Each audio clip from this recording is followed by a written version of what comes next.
আমাদেরকে আপনারা কমলা লেবু দেখাচ্ছেন, তারা আমাদেরকে সম্ভবত শিশু মনে করেন। একটা কমলা লেবু হাতে নিয়ে শিশুকে যদি এরকম নাড়ানো হয়, এটা প্লাস্টিকের না আসল কমলা লেবু বোঝার কোনো উপায় নাই। শিশু তখন ওইটার দিকে দৌড় দেয়। তারা হয়তো সেই রকম শিশু আমাদেরকে মনে করেছে। জুলাই জাদুঘর বিলে কনসেনসাস হয়েছিল, যেমনটি বলেছেন আমাদের বিরোধী দলীয় চিফ হুইপ, যে আমাদের সরকারি দল বিরোধী দল মিলে আমরা একমত হয়েছিলাম যেভাবে অন্তর্বর্তী সরকার অধ্যাদেশ জারি করেছে এটাকে ইনট্যাক্ট রেখেই পাশ করা হবে, সংসদে আনা হবে।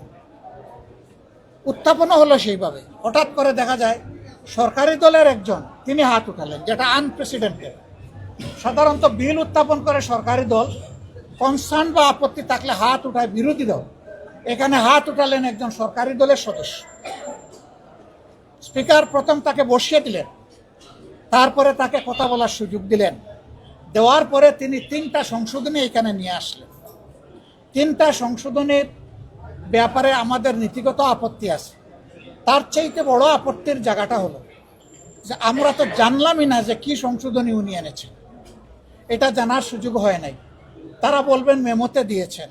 এখানেও স্মরণ করিয়ে দিতে চাই, একটা আইন তৈরি হচ্ছে এখানে বসে বসে জাতির জন্য।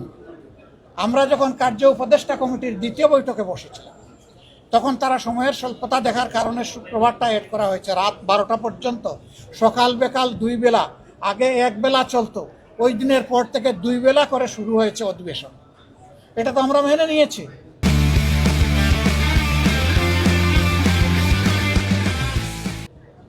সেই 2 বেলা শুরু হওয়া অধিবেশন চলছিল, কনসেনসাসও চলছিল, আমরা সহযোগিতা করে যাচ্ছিলাম, আপনারা দেখেছেন। আজকে স্পিকার মহোদয় স্বীকার করেছেন, সবাই স্বীকার করেছে। কিন্তু হঠাৎ করে এটা এনে একটা দলীয় শেপ দেওয়ার চেষ্টা করা হয়। বলা হলো এটা মন্ত্রণালয় যেহেতু এটা তদারকি করবে, কাজেই মন্ত্রী না থাকলে এটা হবে কিভাবে। পরে তারা খোলামেলা বলেই ফেললেন, যদি এখানে সরকারি দলের নিয়ন্ত্রণ না থাকে তাইলে এটা চলবে কিভাবে। এমনকি আমাদেরকে বুঝ দেওয়ার জন্য এটাও বলে ফেললেন যে আজকে আপনারা বিরোধী পক্ষে বসেছেন, আগামীতে তো আপনারা সরকারি দলেও আসতে পারেন, তখন এই সুবিধাটা আপনারাও নেবেন। আমরা বললাম সেম, আমরা এখানে সুবিধা নেওয়ার জন্য আসিনি, আমরা এসেছি জনগণের অধিকার প্রোটেক্ট করার জন্য। ওরকম হলেও আমরা এটা চাই না। শেষ পর্যন্ত আমাদের কোনো আপত্তি স্পিকার শুনলেন না। আমাদেরকে মিনিমাম একদিন আগে এই সমস্ত ডকুমেন্ট সাপ্লাই দেওয়ার কথা, সেইটাও দেওয়া হয়নি। আমরা গিয়ে বসেছি কিসের 1 ঘন্টা, আমরা গিয়ে বসেছি অধিবেশনে, তখন একটার পর একটা এক বস্তা কাগজ আমাদের সামনে আসছে। তাহলে আমরা যেটা দেখলাম না, যেটা শুনলাম না, যেটা নিয়ে চিন্তা করলাম না, সেখানে আমরা রায় দেই কিভাবে? তারপরেও যেহেতু সরকারি দল বিরোধী দল মিলে বিশেষ কমিটি হয়েছিল এবং যে সমস্ত বিষয়ে তারা একমত হয়েছেন, আমরা তাদের উপরে আস্থা রেখেছি। কিন্তু শেষ মুহূর্তে এসে এই আস্থাটাও সরকারি দল ভঙ্গ করেছে। তারা যুক্তি দেখালেন মন্ত্রী ছাড়া সকল সদস্যই বেসরকারি। কিন্তু যদি বেসরকারি হয়ে থাকেন তাহলে আপনি সংস্কৃতি মন্ত্রী, আপনি এটা গ্রহণ করলেন কেন? আপনি গ্রহণ করার মাধ্যমে তো আর এটা বেসরকারি থাকলো না, এখন তো আপনার মেমো হিসাবে এটা আসলো। আপনি তো আর বেসরকারি বলতে পারেন না। আমরা যখন তাকে ধরলাম, তিনি বক্তব্যে উঠে বললেন আমিও জানতাম না। Who knows? এই পার্লামেন্টে যিনি ইনকামবেন্ট মিনিস্টার, তিনিও যদি না জানেন, তাহলে কোন জায়গা থেকে এই কলকাড়ি নাড়ানো হয়? এইভাবে একটা গণতান্ত্রিক পার্লামেন্ট চলতে পারে না। এরপরে আমরা স্পিকার মহোদয়কে সুস্পষ্টভাবে জানতে চাইলাম এখানে আপত্তি দিয়ে। তারা আমাদেরকে বুঝ দিলেন যে এখন এইভাবে পাশ হয়ে যাক, আগামীতে দরকার হয় আপনারা বিল আনবেন, আমরা সহযোগিতা করব। আনা বিলেই আপনারাই আপনাদের আস্থা রক্ষা করতে পারলেন না, ওয়াদা রক্ষা করলেন না, আর আগামী দিনের আমাদেরকে আপনারা কমলা লেবু দেখাচ্ছেন। তারা আমাদেরকে সম্ভবত শিশু মনে করেন। একটা কমলা লেবু হাতে নিয়ে শিশুকে যদি এরকম নাড়ানো হয়, এটা প্লাস্টিকের না আসল কমলা লেবু বোঝার কোনো উপায় নাই। শিশু তখন ওইটার দিকে দৌড় দেয়।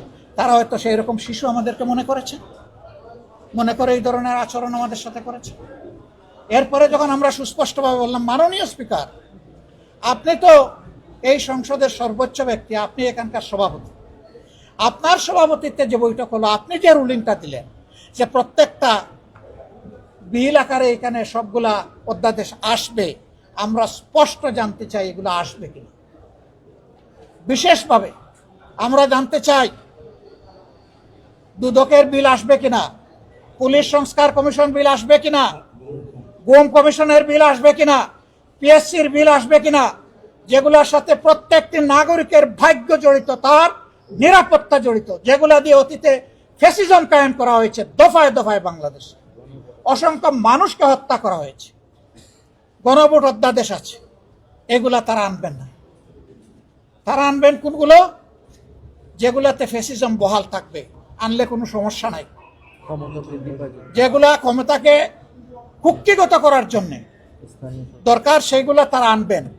স্থানীয় সরকার বিল তারাই তাদের নির্বাচনী ইশতেহারে বলেছেন, তারাই তাদের 31 দফা সংস্কারের প্রস্তাবে বলেছেন যে কোন স্তরে তারা অনির্বাচিত কোনো প্রতিনিধি দেখতে চান না।